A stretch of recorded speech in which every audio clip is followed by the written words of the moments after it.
Good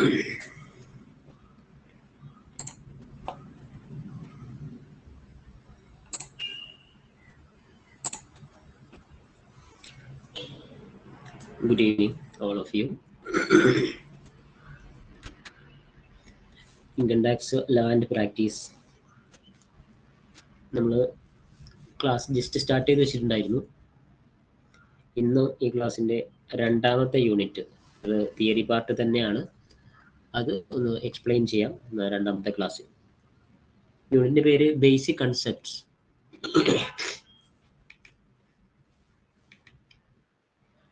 first യൂണിറ്റിൽ നമ്മൾ discuss ചെയ്തത് you have learned about the various terms used in Indian Income Tax Act. Income Tax Actile use ചെയ്യുന്ന കുറച്ച് terms ആണ് നമ്മൾ നേരത്തെ പഠിച്ചത്. അസസി എന്ന് പറഞ്ഞിട്ട് അത് ആരാണ്, അതുപോലെ ഇൻകം ടാക്സിന്റെ കുറച്ച് റൂൾസ്, ഇതൊക്കെയാണ് നമ്മൾ കഴിഞ്ഞ ക്ലാസ്സിൽ ഡിസ്കസ് ചെയ്തത്. ജനറൽ ആയിട്ട് ഇൻകം ടാക്സ് എന്താണ് എന്നതിനെ കുറിച്ച് നമ്മൾ അവിടെ ഡിസ്കസ് ചെയ്തു. അവിടെ പ്രധാനമായിട്ടും two terms, namely agricultural income and casual income, need further elaboration because they are treated as a exempted income under the act, subject to certain limitations. അവിടെ നമ്മൾ കുറെ ടേംസ് പറഞ്ഞെങ്കിലും ഈ യൂണിറ്റിലേക്ക് വരുമ്പോൾ നമുക്ക് പ്രധാനപ്പെട്ട രണ്ട് ടേംസ് കൂടി മനസ്സിലാക്കാനുണ്ട്. അത് അഗ്രികൾച്ചറൽ ഇൻകം, കാഷ്വൽ ഇൻകം ആണ്.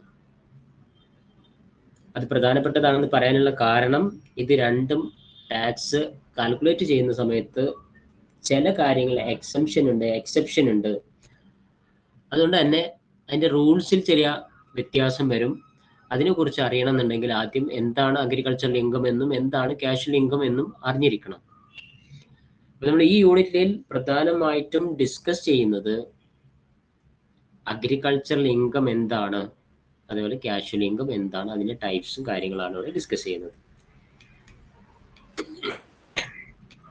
എന്താണ് അഗ്രികൾച്ചറൽ ഇൻകം? ജസ്റ്റ് നോട്ട് ചെയ്ത് വെക്കണം നിങ്ങൾ. 1961 ആക്ട് വിശദീകരിക്കുന്നത്, because agriculture being a state of a subject, it is the state of government alone which is competent to tax income there from. അതായത് first പറയുന്നത് agriculture income is not taxed under the income tax act. 1961 income tax act പ്രകാരം agriculture income taxed അല്ല. എന്നാൽ അത് പൂർണ്ണമായിട്ടും tax എന്ന് പറയാനും പറ്റില്ല. അതറിയണമെന്നുണ്ടെങ്കിൽ അഗ്രികൾച്ചർ ഇൻകം എന്താണ് എന്ന് ആദ്യം അറിയണം. എന്തായാലും അഗ്രികൾച്ചർ നമുക്കറിയാലോ, നമ്മുടെ നാട്ടിൽ നമ്മൾ ചെയ്യുന്ന കൃഷിയാണ്. ആ കൃഷിക്ക് നമ്മൾ ടാക്സ് അടക്കണം, ടാക്സ് എക്സെംപ്റ്റഡ് ആണ്. എന്നാൽ എല്ലാ കൃഷിയും ടാക്സ് എക്സെംപ്റ്റഡ് ആണോ അല്ല എന്നുള്ളതാണ് ആൻസർ. അതാണ് നമ്മൾ ഇവിടെ ഡിസ്കസ് ചെയ്യുന്നത്. അങ്ങനെയാണെങ്കിൽ എത്ര പെർസെൻറ്റേജ് ടാക്സ് കൊടുക്കണം? അഗ്രികൾച്ചർ എന്ന് പറയുന്നത് സ്റ്റേറ്റിന്റെ അണ്ടറിൽ വരുന്നതാണ്. അതുകൊണ്ട് അതിന്റെ നിയമനിർമ്മാണങ്ങളൊക്കെ അതാത് സ്റ്റേറ്റുകളാണ് നടത്തുക എന്ന് നമുക്കറിയാം. ഇതിലെ ആക്ടിന്റെ നമ്പർ അവിടെ പറയുന്നത്, exception of this income provide 19 fundamentals under the section 10 subsection 1 of the act. The assessee would be naturally be interested in classifying his income agricultural income, however distantly might have been related to the agriculture. On the other hand, tax authority would like to interpret the terms conservatively, and there is a possibility of some dispute between parties and regards the meaning of the term. Income tax ആക്ടിൽ എന്താണ് കൃഷി, അതിന്റെ അണ്ടറിൽ വരുന്നത് എന്തൊക്കെയാണ് എന്ന് വിശദമായി പറയേണ്ടതുണ്ട്. അങ്ങനെ പറഞ്ഞിട്ടില്ല എങ്കിൽ തീർച്ചയായിട്ടും എന്തുണ്ടാവും? തർക്കങ്ങൾ ഉണ്ടാവും. അപ്പൊ ഇപ്പോ നിങ്ങൾക്ക് പെട്ടെന്ന് ആലോചിക്കുമ്പോൾ കൃഷി എന്ന് കേട്ട് കഴിഞ്ഞാൽ വല്ല പച്ചക്കറി കൃഷിയോ അല്ലെങ്കിൽ നെല്ല്, തെങ്ങ് മുതലായ കൃഷിയൊക്കെ ആവും നിങ്ങളുടെ മൈൻഡിൽ വരിക. പക്ഷെ ഇതിനെക്കുറിച്ച് ഡീപ്പായിട്ട് പഠിക്കുന്ന സമയത്ത് വൻകിട ബിസിനസ്സുകൾ തന്നെ എന്തിൽ കാണാം? നമുക്ക് ഈ അഗ്രികൾച്ചറിൽ കാണാം. അപ്പൊ അതൊക്കെ വലിയ ബിസിനസ് ആകുമ്പോൾ അത് വലിയ ഇൻകം ഉണ്ടാക്കുന്നു. അപ്പൊ അതിനൊക്കെ കൃഷിയിൽ ഉൾപ്പെടുത്തിയിട്ട് ടാക്സ് ഡിഡക്ട് ചെയ്യണോ എന്നുള്ള കാര്യത്തിൽ തർക്കം വരാം. അതുകൊണ്ട് തന്നെ അതിനെക്കുറിച്ച് വ്യക്തമായ ധാരണകൾ ഇൻകം ടാക്സ് ആക്ട് ഉണ്ടാക്കിയിട്ടുണ്ട്. അതിനെക്കുറിച്ചാണ് ഈ ഒരു ടോപ്പിക്കിൽ, ഈ ഒരു യൂണിറ്റിൽ വിശദീകരിക്കുന്നത്.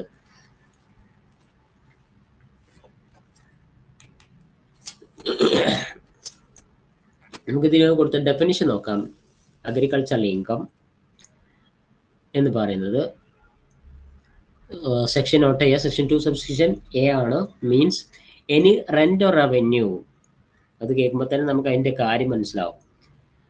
കൃഷി ചെയ്ത് ക്യാഷ് ഉണ്ടാക്കുക എന്നുള്ളത് മാത്രമല്ല, any rent or revenue derived from land which is situated in India is used agricultural purpose. Agricultural പർപ്പസിന് വേണ്ടിയിട്ട് യൂസ് ചെയ്യുന്ന കൃഷിഭൂമിയുമായി കിട്ടുന്ന റെന്റോ റവന്യൂ എന്താവട്ടെ, the definition make it very clear that any rent or revenue.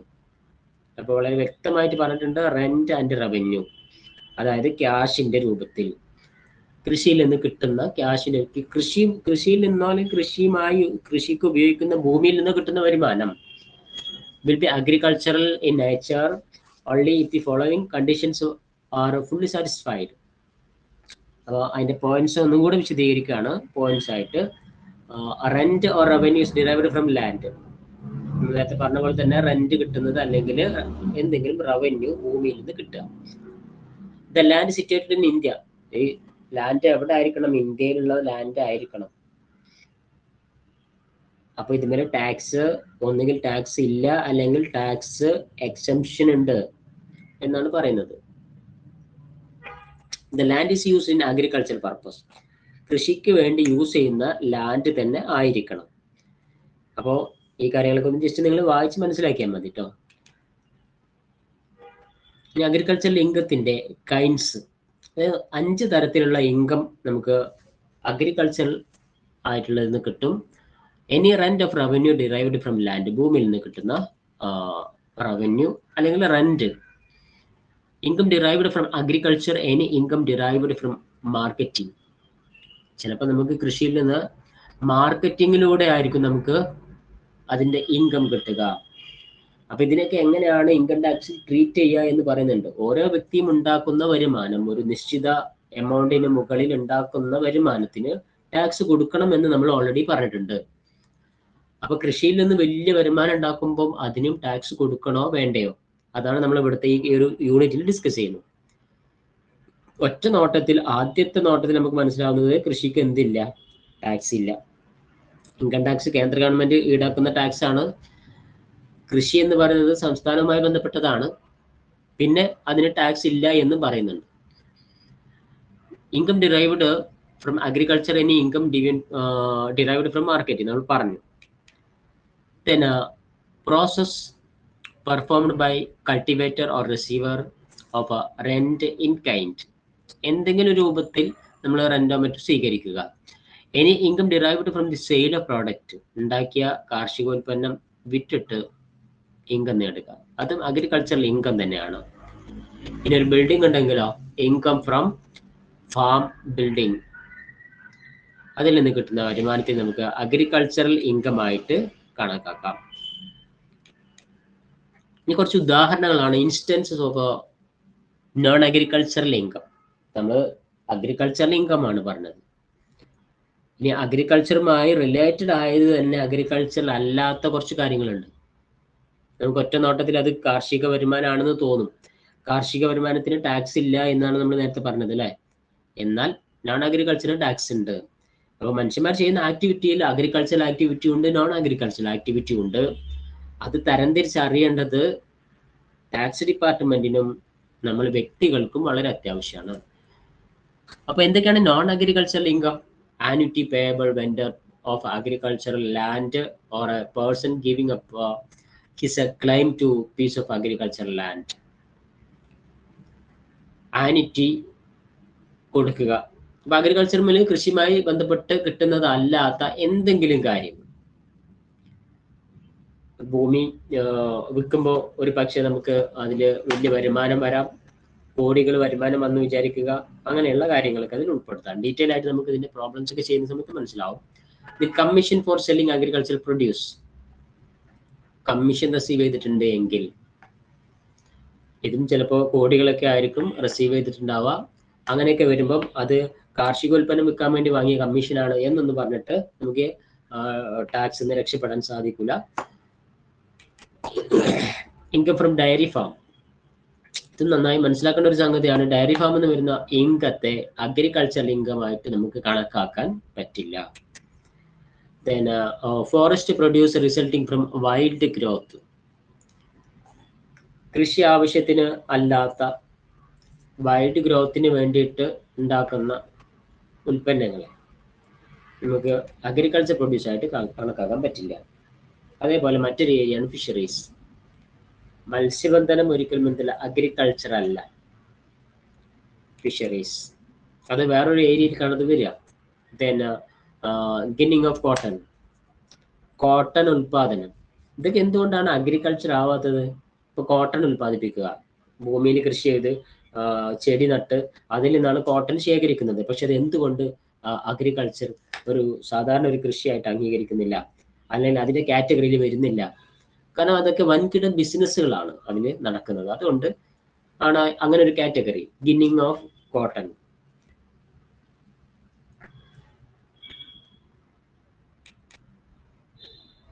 Then harvesting of crop on purchased land. അപ്പോൾ നമ്മൾ purchase ചെയ്തിട്ടുള്ള ലാൻഡിൽ നിന്ന് വിളവെടുപ്പ് നടത്തുക.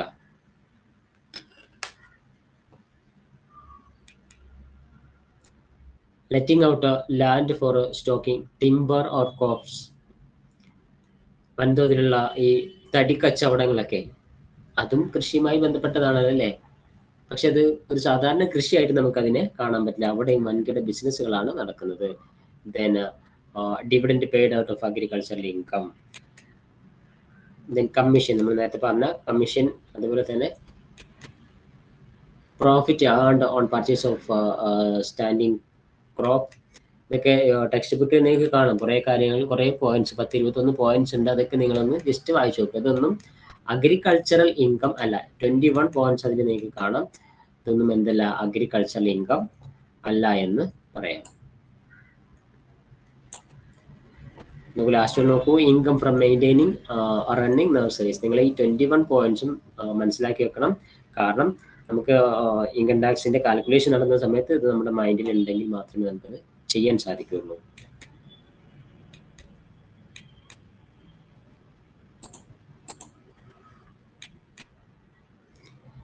ഇനി അഗ്രികൾച്ചർ ഇൻകത്തിന്റെ കാര്യം നമ്മൾ പറഞ്ഞു. അതിൽ തന്നെ പാർട്ട്ലി അഗ്രികൾച്ചറൽ ഇൻകം ഉണ്ട്. അപ്പൊ നമുക്ക് വരുമാനം കിട്ടുന്നു, ആ വരുമാനം കിട്ടുന്നതിൽ പകുതി അഗ്രികൾച്ചറൽ ഇൻകമായിട്ട് ട്രീറ്റ് ചെയ്യും, പകുതി അഗ്രികൾച്ചർ അല്ലാത്ത ബിസിനസ് ഇൻകമായിട്ടും ട്രീറ്റ് ചെയ്യും. എന്തിനാണ് ഇങ്ങനെ രണ്ടും മനസ്സിലാക്കുന്നത്? ബിസിനസ് ഇൻകത്തിന് നമുക്ക് ടാക്സ് കൂടുതലുണ്ടാവും, അഗ്രികൾച്ചർ ഇൻകത്തിന് ടാക്സ് കുറവായിരിക്കും ഉണ്ടാവുക. അപ്പൊ അങ്ങനെ കാൽക്കുലേറ്റ് ചെയ്തിട്ടാണ് നമ്മൾ പോവുക. ഏതൊക്കെയാണ് പാർട്ട്ലി അഗ്രികൾച്ചറൽ ഇൻകം എന്ന് നമുക്ക് നോക്കാം. ചില സമയത്ത് there are certain instances where it becomes extremely difficult to classify income as agricultural and non-agricultural. ചില സമയത്ത് ചില ബിസിനസ് കണ്ടു കഴിഞ്ഞാൽ, ചില കൃഷി കണ്ടു കഴിഞ്ഞാൽ അത് ബിസിനസ് ആണോ അഗ്രികൾച്ചർ ആണോ നമുക്ക് മനസ്സിലാക്കാൻ പറ്റില്ല. ആ കേസിലാണ് ഇങ്ങനെ പാർട്ട്ലി അഗ്രികൾച്ചറൽ എന്നുള്ള ഒരു രീതി കൊണ്ടുവന്നിട്ടുള്ളത്. അതായത് profit of a sugar mill which grows its own sugar cane sited on a one example partly agricultural income. ഇപ്പോൾ കരിമ്പിന്റെ ഉൽപാദനം അത് പാർട്ട്ലി അഗ്രികൾച്ചറിലാണ് എന്ന് പറയാം. അപ്പൊ അതിന്റെ എക്സാമ്പിൾ തന്നെ എടുത്ത് നോക്കൂ. In this case income earned till harvesting sugar cane is agriculture. കരിമ്പിന്റെ തോട്ടത്തിൽ ആ കൃഷി, കരിമ്പ് തണ്ട് വെട്ടിയെടുക്കുന്നത് വരെ അത് കൃഷിയാണ്. എന്നാൽ ആ കരിമ്പ്, ആ ഷുഗർ കെയിൻ ഫാക്ടറിയിലേക്ക് എത്തിച്ച് അതിൽ നിന്ന് പഞ്ചസാര ഉണ്ടാക്കുന്ന പരിപാടി കൃഷിപ്പണിയാണെന്ന് പറയാൻ പറ്റുമോ? നോ, അത് ബിസിനസ് ആണ്. അതാണ് പറയുന്നത് in this case income earned till harvesting the sugar cane is agricultural in nature whereas become accruing the manufactured sugar taxable income. Sugar ആയി മാറുമ്പോൾ അത് ടാക്സബിൾ ഇൻകം ആയിട്ട് വരും. അതുകൊണ്ട് തന്നെ അത് ട്രീറ്റ് ചെയ്യേണ്ടത് എങ്ങനെയാണ്? Hence 60% income is agricultural and the remaining 40% is commercial income. അപ്പോൾ ഷുഗറിന്റെ കൃഷിയാണ് ഒരാൾ ചെയ്യുന്നത് എന്ന് വിചാരിക്കുക. ആ കൃഷി ചെയ്ത് അതുകൊണ്ട് ബിസിനസ് ചെയ്ത് അതുകൊണ്ട് പ്രോഫിറ്റ് ഉണ്ടാക്കുന്നു അല്ലെങ്കിൽ ഇൻകം ഉണ്ടാക്കുന്നു. അപ്പൊ നമ്മൾ കാൽക്കുലേറ്റ് ചെയ്യുന്ന സമയത്ത് കൃഷിയുടെ ആ ഷുഗർ കെയിനും അത് കൃഷിയാക്കി മാറ്റുന്നതുമായി ബന്ധപ്പെട്ട കാര്യങ്ങളെ, അതിൽ നിന്ന് കിട്ടുന്ന ഇൻകത്തെ 60%, അതായത് കൂടുതൽ പോർഷനും കൃഷിയായിട്ടാണ് കണക്കാക്കേണ്ടത്. കിട്ടിയ ഇൻകത്തിനെ ഡിവൈഡ് ചെയ്യുന്ന രീതിയാണ് പറയുന്നത് കേട്ടോ. ഇതിന്റെ ഒരു കാൽക്കുലേഷൻ വരുന്നുണ്ട്, അപ്പൊ നിങ്ങൾക്ക് മനസ്സിലാവും. അപ്പോ ഷുഗർ കെയിനിൽ നിന്ന് 1 ലക്ഷം രൂപ നിങ്ങൾക്ക് വരുമാനം കിട്ടി എന്നാൽ അതിൽ 60,000 രൂപ എന്തിനുള്ള വരുമാനമാണ്? കൃഷിയിൽ നിന്നുള്ള വരുമാനമാണെന്ന് പറയാം. 40,000 രൂപ കൊമേഴ്സ്യൽ ഇൻകാണ് അല്ലെങ്കിൽ ബിസിനസ് ഇൻകാണെന്ന് പറയാം. അതനുസരിച്ചിട്ട് വേണം നമുക്ക് അവിടെ കാൽക്കുലേഷൻസ് നടത്താൻ. പിന്നെ കുറച്ച് എക്സാമ്പിൾ ആണ്. Example of partly agricultural income. Partly agricultural ഇൻകത്തിന് കുറച്ച് എക്സാമ്പിൾസ്. അതായത് ഇൻകം ടാക്സ് ആക്ടിന്റെ റൂൾ 7 പറയുന്നത്, income from growing and manufacturing of any product other than tea. തേയില അല്ലാത്ത വേറെ എന്തെങ്കിലും കൃഷി, അത് പാർലി ഇൻകം ആണ്. അതുപോലെ തന്നെ income of tea gardens rule 8. ഇതിന്റെ റൂൾസ് ഒക്കെ ഒന്നുകൂടെ വിശദമായിട്ട് നിങ്ങൾക്ക് നെറ്റിൽ സെർച്ച് ചെയ്താൽ കിട്ടും. ഈ ചായപ്പൊടി അല്ലെങ്കിൽ തേയില ഉൽപാദനം എന്തുകൊണ്ടാണ് പാർട്ട്ലി ആയത്? അത് ആദ്യം കൃഷി ചെയ്യുന്നു, പിന്നീട് അത് വാണിജ്യ ബിസിനസ് സ്ഥാപനങ്ങൾക്കായിരിക്കും ഏറ്റെടുക്കുക, അല്ലെങ്കിൽ ആ പ്ലാന്റ് ചെയ്യുന്ന കർഷകർക്ക് തന്നെ എന്തുണ്ടാവും? വലിയ ബിസിനസ് സ്ഥാപനം, പ്ലാന്റുകൾ ഉണ്ടായിരിക്കും. അപ്പൊ അതിനെ പകുതിയായിട്ടാണ് കണക്ക് കൂട്ടുക. ഇൻകം ടാക്സ് കാൽക്കുലേറ്റ് ചെയ്യുന്ന സമയത്ത് തേയില ഉൽപ്പാദിപ്പിച്ചിട്ട് അത് ചായപ്പൊടി ആക്കിയിട്ട് വിൽക്കുന്നു. അതുവരെ ഉണ്ടാക്കിയ ഇൻകത്തെ നമ്മൾ ഒന്നിച്ച് കാൽക്കുലേറ്റ് ചെയ്യാതെ അതിന്റെ കാർഷിക സമയത്ത് സംഭവിച്ചതിനെ വേറെയും പ്ലാന്റിൽ സംഭവിച്ച ഇൻകം ആൻഡ് എക്സ്പെൻഡിച്ചർ വേറെയും കാൽക്കുലേറ്റ് ചെയ്തിട്ട് വേണം ഇൻകം ടാക്സ് കാൽക്കുലേറ്റ് ചെയ്യാൻ. Income from manufacture of latex or cenex. Latex എന്ന് പറഞ്ഞാൽ റബ്ബർ പാലാണ്, അതിൽ നിന്ന് കിട്ടുന്നത്. ഇത് നമുക്കറിയാം, നമ്മൾ സാധാരണ ഒരു കൃഷി പോലെ അല്ല അല്ലെ, നെല്ല് ഉൽപ്പാദിപ്പിച്ച് അരി ഉണ്ടാക്കുന്ന പോലെ ഒന്നും അല്ല. ഇത് ഒരു വൻകിട ബിസിനസ് തന്നെയാണ് റബ്ബറിന്റെ ഉൽപാദനം. പിന്നെ income from manufacture of coffee. ഇതിന് കുറച്ച് കൂടുതൽ റൂൾസ് ഒക്കെ വരുന്നുണ്ട്, ഞാൻ എക്സ്പ്ലെയിൻ ചെയ്യാം പിന്നീട്. കോഫിയുടെ മാനുഫാക്ചറിങ്ങിൽ വരുന്ന ഇൻകം. അപ്പോൾ ഇതിൽ കുറച്ചും കൂടെ കാര്യങ്ങളൊന്ന് വിശദീകരിച്ച് പറയേണ്ടതുണ്ട്. അതിന്റെ പെർസെൻറ്റേജും കാര്യങ്ങളും ഞാൻ അതും കൂടെ ഒന്ന് എക്സ്പ്ലെയിൻ ചെയ്യാം. വെയിറ്റ്.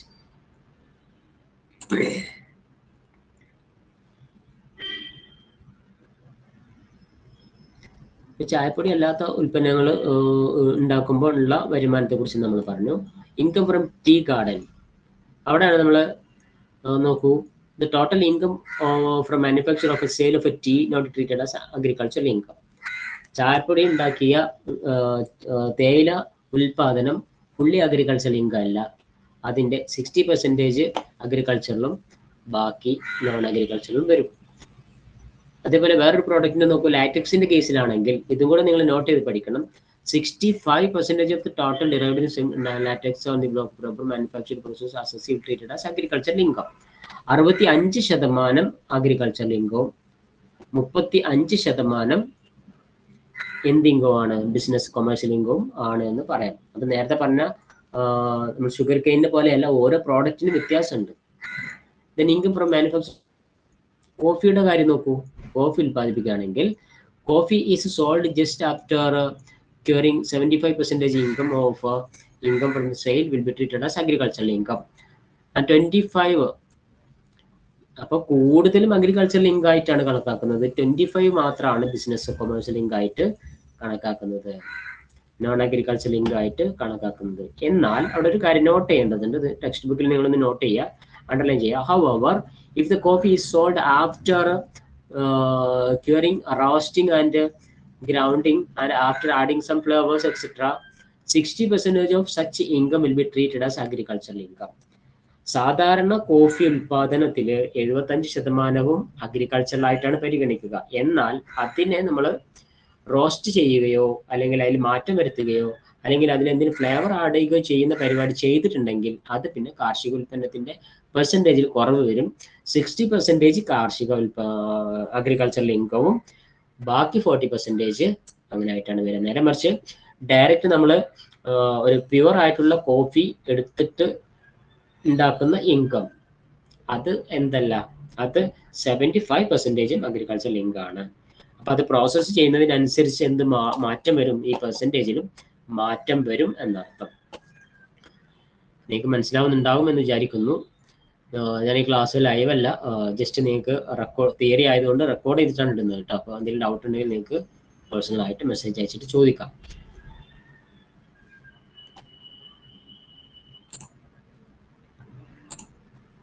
ഇനി നമുക്ക് കാഷ്വൽ ഇൻകത്തിലേക്ക് വരാം.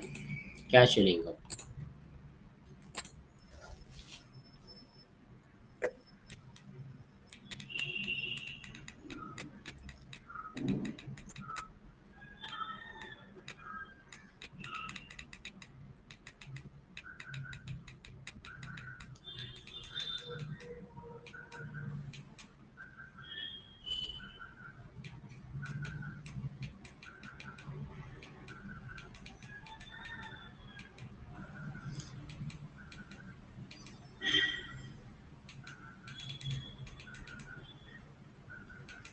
Casual income.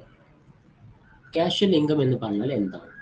If an assessee accidentally or without any pre-expectation gets any income of a non-recurring nature, ഒരു അസസിക്ക് അപ്രതീക്ഷിതമായിട്ടോ പ്രീ പ്ലാൻഡ് അല്ലാണ്ടെയോ ഒരു ഇൻകം വന്നാൽ അത് നോൺ റിക്കറിങ് കൂടിയാണ്. അങ്ങനെ വരുന്ന ഇൻകത്തിനെയാണ് നമ്മൾ കാഷ്വൽ ഇൻകം എന്ന് പറയുക. അങ്ങനെ വന്നാൽ അതിന് ടാക്സ് കൊടുക്കണം. It is treated as casual income. It includes income from betting, bet വെച്ചിട്ട് കിട്ടുന്ന income, lottery winnings, playing cards, income from horse race, കുതിരപന്തയം നടത്തിയിട്ട് പൈസ ഉണ്ടാക്കുക, ക്രോസ് വേർഡ് പസിൽസ് എക്സെട്ര. ഇതൊക്കെ കാഷ്വൽ ഇൻകം എന്ന് നമുക്ക് പറയാം. ഇതിന് ടാക്സ് ഉണ്ടോ എന്നുള്ളതാണ്. The maximum amount of casual income up to 10,000 in case of winning lotteries, crossword puzzles, card games, other games, a race is not subject to tax deduction at source. 10,000 വരെ നമുക്ക് എന്തില്ല, tax ഇല്ല.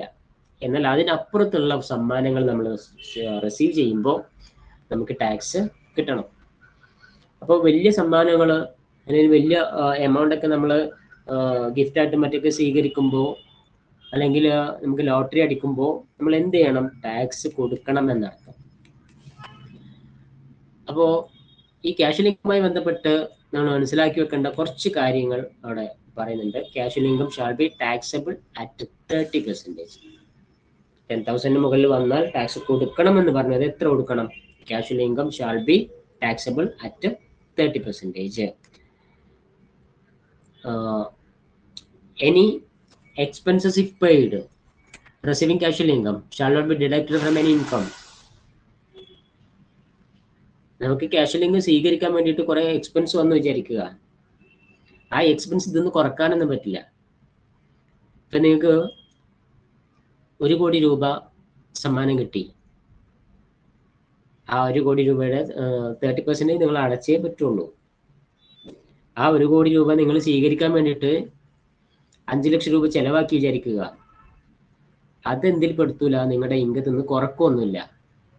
നിങ്ങൾ നേടിയ income, total income ആ 1 കോടി തന്നെയാണ്. 5 ലക്ഷം പോയാൽ 5 ലക്ഷം കുറച്ചിട്ടല്ല കൂട്ടുക എന്നർത്ഥം. Any cash law shall not be set off against the income tax. അതിൽ വന്നിട്ടുള്ള നഷ്ടം ഒരിക്കലും എന്ത് ചെയ്യില്ല, സെറ്റ് ഓഫ് ചെയ്യില്ല. Then personal gifts such as birthday gift are given on account of family affection, hence included in income. For example, gifted to wife, her husband, gifted to son by father, gifted to a relative, another relative.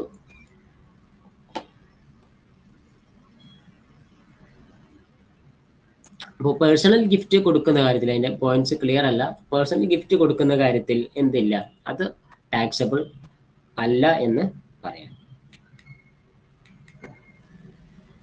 Casual ഇൻകത്തിന് കുറച്ച് examples text ബുക്കിൽ നിങ്ങൾക്ക് വായിക്കാൻ പറ്റും.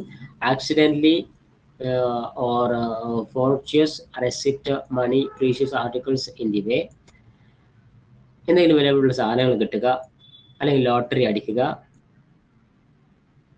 Then a receipt remuneration acting as an arbitrator in any dispute without any prior provision or stipulation. എന്തെങ്കിലും നല്ല ഒരു പ്രവർത്തനം കാഴ്ചവെച്ചതിന് അല്ലെങ്കിൽ എന്തെങ്കിലും കേസ് വാദിച്ചതിനൊക്കെ സമ്മാനമായിട്ട് കിട്ടുക, അത് ക്യാഷ് ലിങ്ക് ആണ്. പിന്നെ receipt rewards to a person of tracing any lost child. അല്ലെ, ചിലപ്പോഴൊക്കെ ചില ആളുകൾ പറയാറുണ്ട് നഷ്ടപ്പെട്ടു പോയാൽ തിരിച്ചിട്ടാൻ വേണ്ടിയിട്ട് അത് കണ്ടുപിടിച്ചെന്നാൽ ഇത്ര തരാം എന്നൊക്കെ പറയുന്നത്, അതും ഒരു ക്യാഷ്വൽ ഇൻകം ആണ്. അവിടെ പറഞ്ഞത് നഷ്ടപ്പെട്ടു പോയ ഒരു കുട്ടിയെ കണ്ടെത്തിയപ്പോൾ കിട്ടിയ സമ്മാനം. Winning from the horse race നമ്മൾ പറഞ്ഞു. Prize award by coin collection or stamp collection gallery. നമ്മൾ എന്തെങ്കിലും ഒരു ഹോബിയോ മറ്റോ ചെയ്തിട്ട് നമുക്ക് അതിന് റിവാർഡായിട്ട് എന്തെങ്കിലും കിട്ടിയിട്ടുണ്ടെങ്കിൽ അത്. Then following income shall not be treated as a casual income. ഇനി പറയുന്ന കുറച്ച് കാര്യങ്ങൾ ക്യാഷ്വൽ ഇൻകം ആയിട്ട് കണക്കാക്കാൻ പറ്റില്ല. അത് ഏതൊക്കെയാണ്? Any amount paid under the agreement like payment of by husband to his wife. നമ്മൾ നേരത്തെ പറഞ്ഞാണ് ഫാമിലി റിലേറ്റഡ് ആയിട്ടുള്ള കാര്യങ്ങളൊന്നും എന്തല്ല, ക്യാഷ്വൽ ഇൻകം അല്ല. അതിന് ടാക്സ് കൊടുക്കേണ്ട ആവശ്യമില്ല. Capital gain or receipt accrued in business profession. Business നടത്തിയപ്പം പെട്ടെന്ന് കുറച്ച് ലാഭം കൂടുതൽ കിട്ടി എന്ന് വെച്ചാൽ അപ്രതീക്ഷിതമായിട്ട് കുറച്ച് ലാഭം കൂടുതൽ കിട്ടി, അത് ക്യാഷ്വൽ ഇൻകം അല്ല. അത് ബിസിനസിന്റെ എന്താ പറയാ പ്രോഫിറ്റിന്റെ ടാക്സ് ഒക്കെ കൊടുക്കണമെങ്കിലും ഇൻകം ടാക്സിൽ അത് ബാധകമല്ല. പെട്ടെന്നുണ്ടാവുന്ന വർധനവ്, bonus, gratuity, then prerequisites are received by salaried person. Voluntary payment are not a casual income like tips, maids, servants tips. ഇതൊന്നും എന്തല്ല ക്യാഷ്വൽ ഇൻകം ആയിട്ട് കണക്കാക്കാൻ പറ്റില്ല. ചിലപ്പം വലിയ ഹോട്ടലിലൊക്കെ വർക്ക് ചെയ്യുന്ന ആളുകൾക്ക് പെട്ടെന്ന് എന്താണ് ഏതെങ്കിലും ഗസ്റ്റ് വന്നിട്ട് VIP ആയിട്ടുള്ള ഗസ്റ്റ് ഒക്കെ വന്നിട്ട് വലിയ സമ്മാനങ്ങളൊക്കെ ചിലപ്പോൾ ഓഫർ ചെയ്യും. അങ്ങനെ കൊടുക്കുന്ന സമയത്ത് അതും എന്തല്ല ക്യാഷ്വൽ ഇൻകം ആയിട്ട് ട്രീറ്റ് ചെയ്യാൻ പറ്റില്ല എന്ന് പറയാം.